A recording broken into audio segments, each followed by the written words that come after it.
Well, at a time when the industry is really going through a massive disruption, all business sectors have really been impacted. We are largely now starting to realize that the problem is not machines but people. If you are an IT employee or a fresh graduate who's going to step into the IT industry, one of the largest employers, private employers in India, what should you do to really stay relevant in the game? Reskilling is just not a buzzword. There's a lot that really goes behind it. How should you really up your game and stay relevant in the long haul? Joining me is an eminent panel that have agreed to be candid through this and tell us their interesting insights. Thank you so much for taking out the time and joining us. Kirti Seth, the Future Skills lead at Nasscom. Thank you so much. Dr. Nandini, the Senior VP at Infosys, leading the entire initiative. And of course, Jagdish Mitra, the Chief Strategy Officer at Tech Mahindra. Thank you all for taking out the time and joining us. Coming to you, Future Skills has really been a very interesting influx from Nasscom, because your plan is to really get the industry involved, the government also involved, because the task at hand is really mammoth. We're really talking about the need to not only keep the current workforce engaged and relevant, but the newer ones, lacks of them that are really coming out. So you said it right, Rahul. It's about the scale of the problem. It's about not just the few people who are engaged in the cutting edge jobs. We keep hearing about disruptive technology, and I think that's what is causing a lot of this angst everywhere. But when we realize that there are over 4 million people involved in employed in the IT industry, and half of them are going to need reskilling, you realize that if you don't do it together as an ecosystem, it won't work. So that's what Nasscom recognized, I think almost 3 years ago, when the first Skills of the Future meeting started happening. And then the Future Skills initiative took off about 2 years ago, which was launched by the Prime Minister. And the goal was that if so many people need to get reskilled, but they don't even know what these technologies are, they don't know what the job roles are, what the skills are, how will they even get out there and skill themselves? So that was the, overarching game of goal of Future Skills. So that's where we are today, and we are, I think, in a very great space where we have now industry collaborating on the platform, contributing content, consuming content, learners coming on, getting certifications, micro content, colleges are coming on, students are coming on, government has just partnered with Nasscom, MIT and Nasscom are getting into a partnership on driving this initiative forward. So all of them really coming together. The big agenda at hand, really reskilling the Indian workforce. Nandini, coming really to you, we've had IT companies like Infosys have these mini universities where the first thing is orientation. When you join in, you spend those weeks. Has that really changed? We've had to do it because, let's accept it, the curriculum hasn't really kept pace. We've been talking about the problem for the longest time. The education system couldn't solve it, so IT companies like you had to do it. But is that shift now happening? Are we moving to more online with everything now really available at fingertips? The future of reskilling, so to say, will not be those classrooms that has powered a lot of what you have been doing. No, the classroom piece, which is really the university piece that Infosys has built, has its relevance because that's really like an incubation center. So someone is coming out of college, you are really getting him ready for the basics, right? And spending that time in a very captive space is good, because beyond that it will be largely online. So what we have done is we have now changed the way we look at the way the learning is happening. So when they come in, we are incubating them on what we call now as the foundation digital skills, right? So they are all brought up to speed on certain things which any IT professional should know. Could be agile, could be DevOps, could be AI, could be automation, could be cloud. These are things which is all pervasive. Every job of a developer needs to know this because he's building on this. The client context are changing towards these spaces that I spoke to you about. So that's what the foundation training does. It just gets you on par on those foundation spaces, and from there you start to build your specialization. And could be in cybersecurity, could be in IoT, could be in many spaces you have, and then you start moving up and continue your specialization even beyond just coming from college and getting in as a software engineer, but going all the way up to being a project manager or a delivery manager and beyond.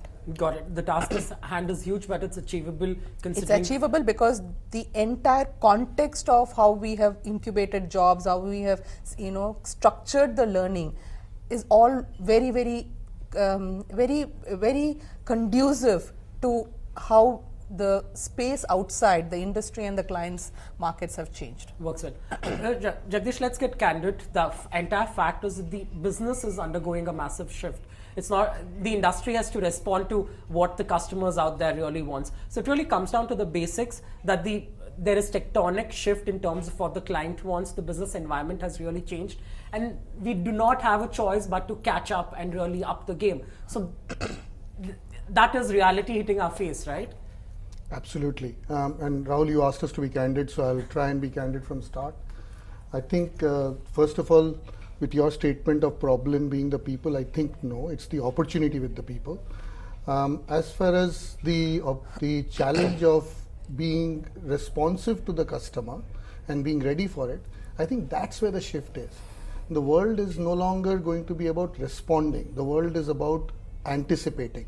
His world is going to be about creating and discussing opportunities that the digital or the technology changes offer. So, I mean, I'm going to quote Mr. Narayan Murthy yesterday in the night. He made a very good statement. He said the world of our industry will now need to change, in spite of all the success, is change it from reactive problem solvers to proactive problem definers. And that's a huge statement. That's a huge transformation across the company, from the starting point of the software engineer that joins our company, excuse me, to the CEO. Everyone needs to reskill themselves, and that too on a regular basis. So if you look at my customers today, they are all trying to, like they said, either you disrupt or get disrupted. So they're all looking at us as saying, how do we make sure that you are able to bring me value in what my product and services go. So in TechM, we have a very simple strategy, which is called run, change, and grow. And all the time we are saying, what are we doing with our customer in the run area, in the change area, and the grow area. And the biggest transformation challenge for us lies in the grow area, which basically means, how do I help my customer create new products, new services for the future? And to your point, I think you're absolutely right. What we are doing in skilling people through huge amount of massive online universities, academies, all of them run. I think the biggest challenge lies in training them to think business. Because gone are the days where tech companies can come and say, I know Java or Python or new Cobra or some other snake. It doesn't matter. It really matters is, do you understand my business and what are you going to challenge me on? Got it. Right? That's the option. Got it.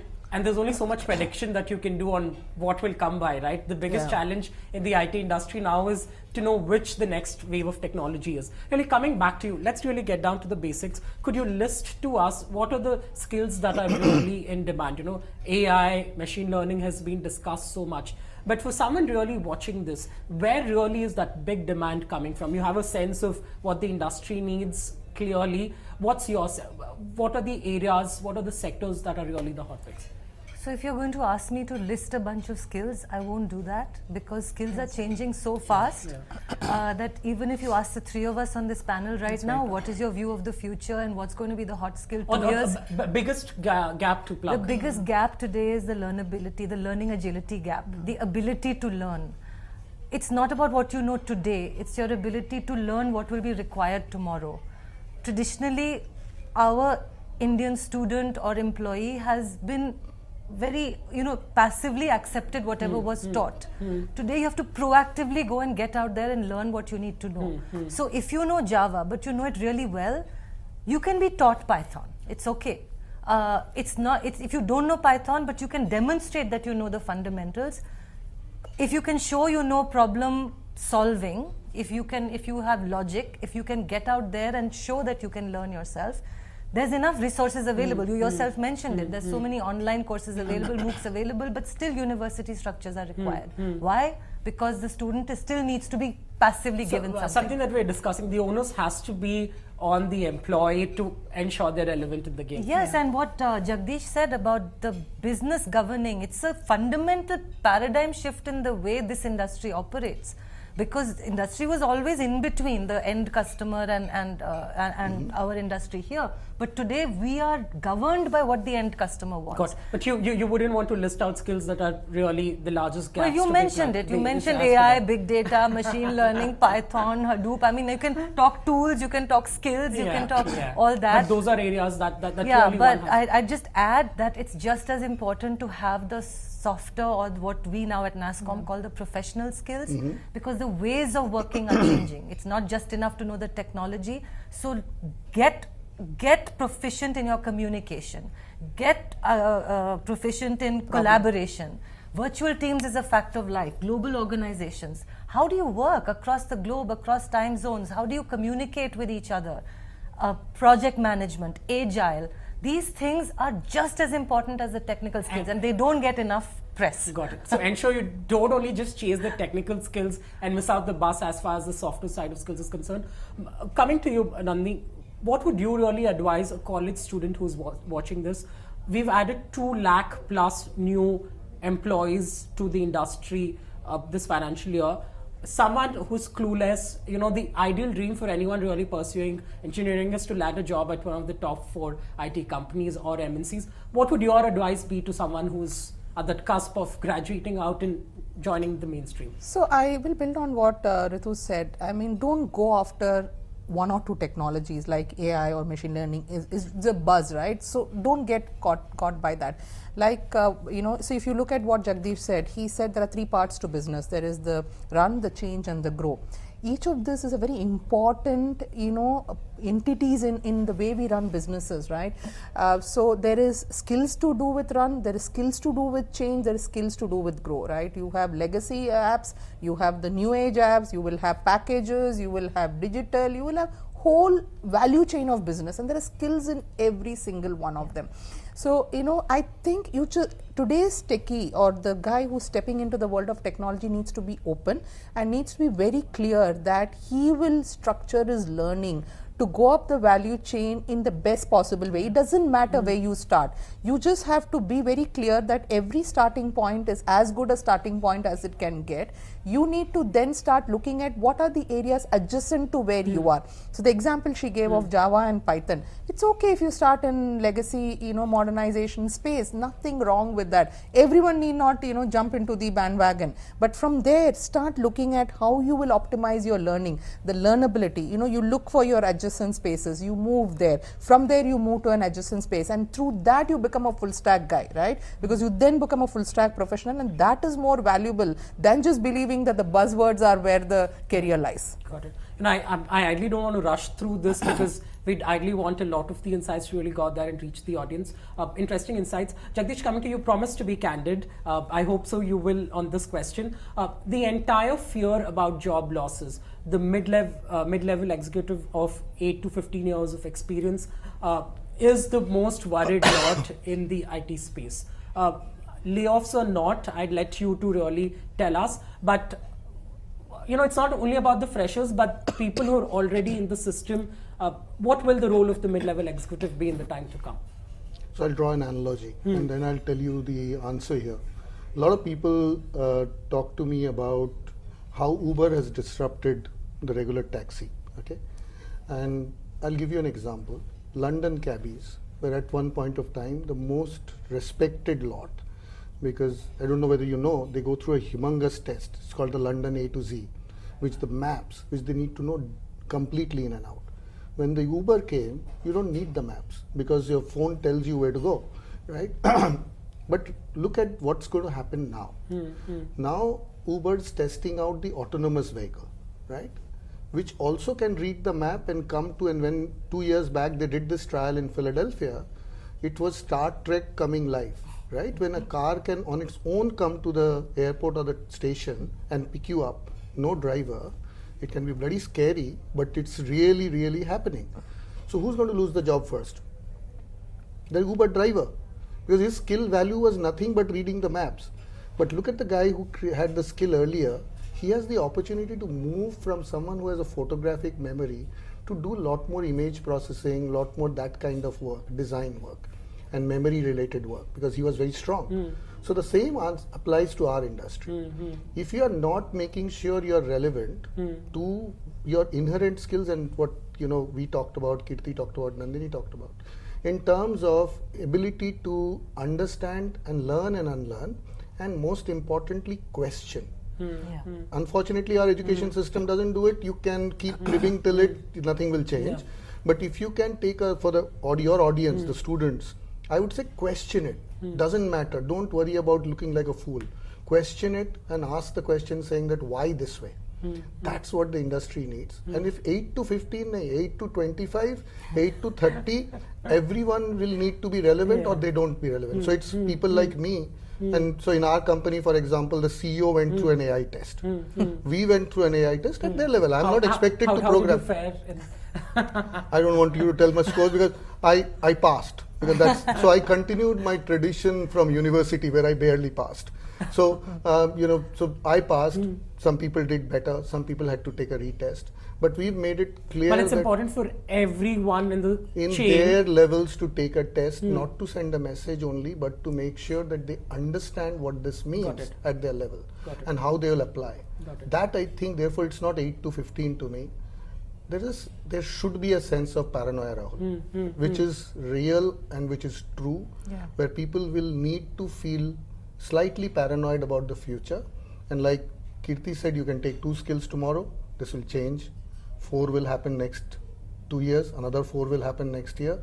So it's not about the skill, it's your inherent ability to question and learn and unlearn. I'm glad you really agreed that there is a sense of paranoia. Thank you for being candid. Coming to you, Nandini, what would really stand out in the time to come from an impact perspective? The challenge really at hand is massive.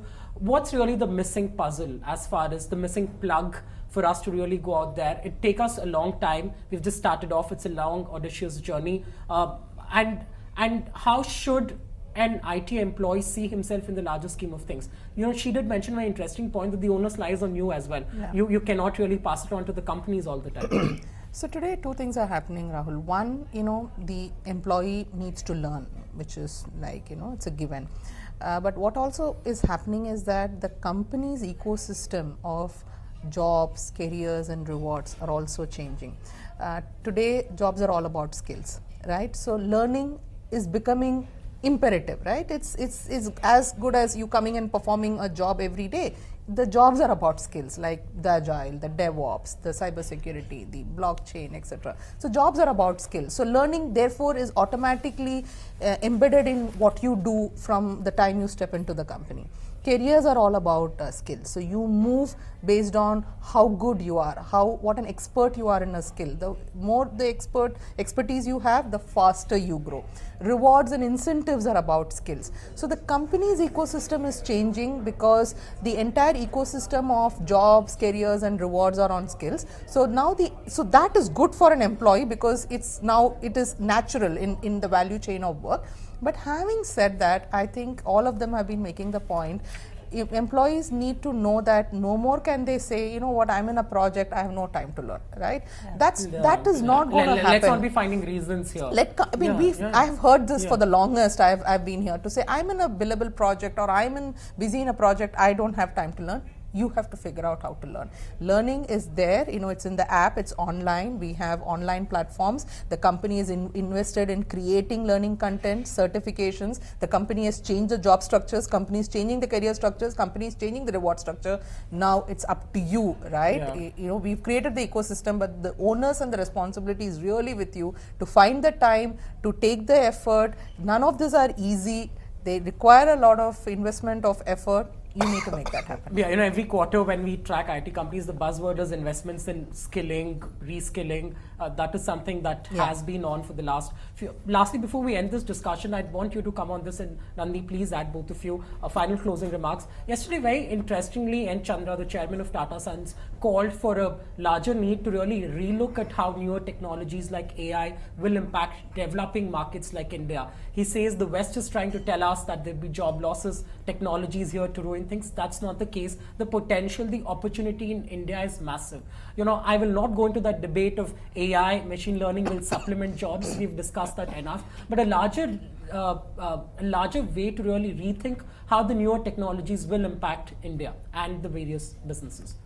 So I completely agree with Chandra, because if you think of the complexity of India, the number of languages, the number of cultures, and the number of nationality, cultural identities, if we can, and the diversity, if we can solve problems in India, we can solve problems across the globe. So it's a massive opportunity to showcase our capability.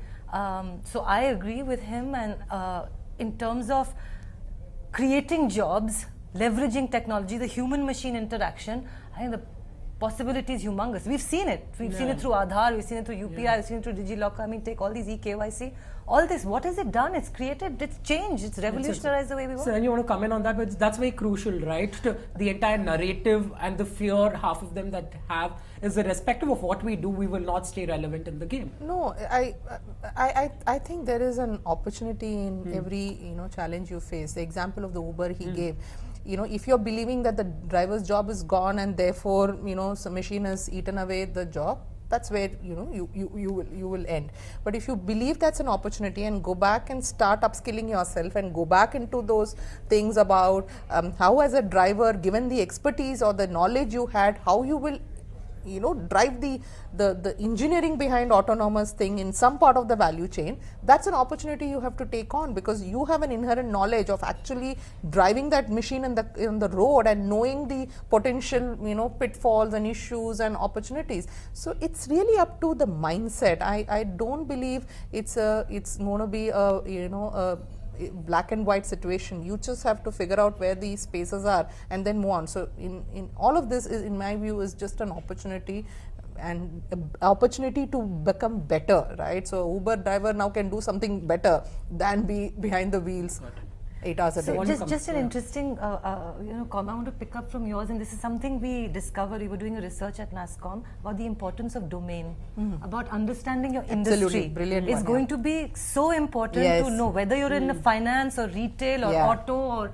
whatever it is. The domain knowledge is going to be the differentiator. So if that would be one message to send across, it is to say, understand whatever your domain is really well, so that you can build the technology solutions on top of it. That's a great point. I think, Rahul, I always look at it from a perspective of things that are changing around our world and see that this is really an opportunity for the country, not just for the IT industry.